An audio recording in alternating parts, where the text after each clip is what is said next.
The series of Yugoslav wars saw a spate of ethnic conflicts, wars of independence and insurgencies. It led up to the breakup of Yugoslavia in 1991 into 6 independent countries, matching the 6 entities known as republics, of which Croatia and Serbia are a part. Since then, tensions between these nations remain unresolved. Both the countries have maintained ice-cold ties for more than 2 decades, but now here's a marmalade dropper. Finally, the 2 ex-Yugoslav war foes have decided to come to terms and are on the path of defrosting their long-standing animosity. Serbian Foreign Minister has announced that he is poised to pay a low-key visit to Zagreb. Belgrade suggested that it seeks to better the relations with its western neighbour. But why now? Perhaps Serbia has some underlying objective to fulfill. Hello and welcome to TFIGlobal, the foreign affairs and geopolitical analysis arm of the TFI Media Group. I'm your host Vedika. Let's begin. Following a decade of icy relations between the 2 former enemies of the Yugoslav wars, Serbian Foreign Minister Ivica Dai announced that Belgrade would defrost its relations with Croatia this year. Dai will make a low-key but significant trip to Zagreb on Friday.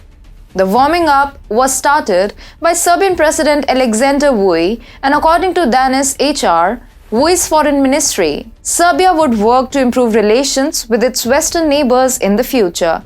Dai will attend the customary gathering in Zagreb prior to Orthodox Christmas, which falls on January 7, and he will also meet his Croatian counterpart Goran Radman.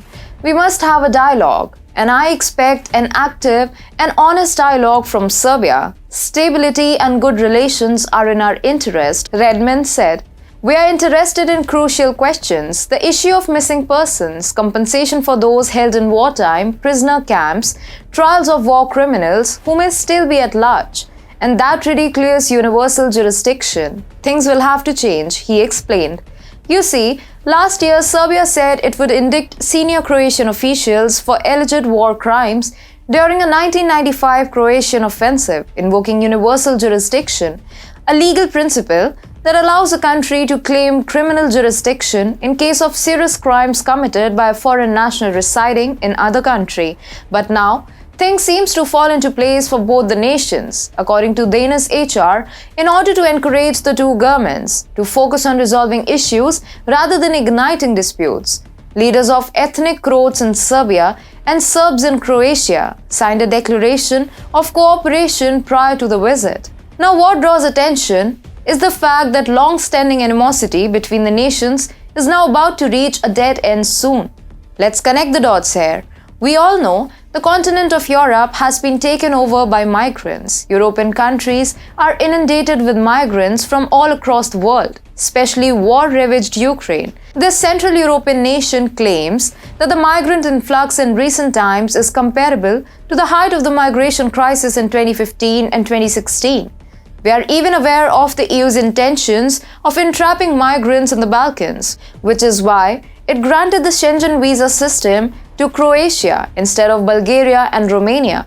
To avoid that migrant crisis, the EU granted Schengen to Croatia so that it can use Schengen as an excuse to deny entrance to any number of migrants, which will eventually turn them to the Balkans. The EU very cleverly crafted an evil plan. By giving Croatia the Schengen approval, the Balkan route is being barricaded. And because this leaves the migrants in a precarious situation where it would be difficult for them to return, they will remain outside of the EU and in this case, the Balkans. This certainly must have sounded the alarm in the Balkan countries, and Serbia is just the first one to act. Serbia has now decided to join hands with its once arch rival, perhaps because there are some underlying motives not hard to comprehend. Bettering relations with Croatia will lead to Serbia having an upper hand compared to its other fellow Balkans, which are soon going to become a scapegoat of the EU's vicious plan. Perhaps the Balkans have understood the fact that EU is trying to fool it and is now uniting.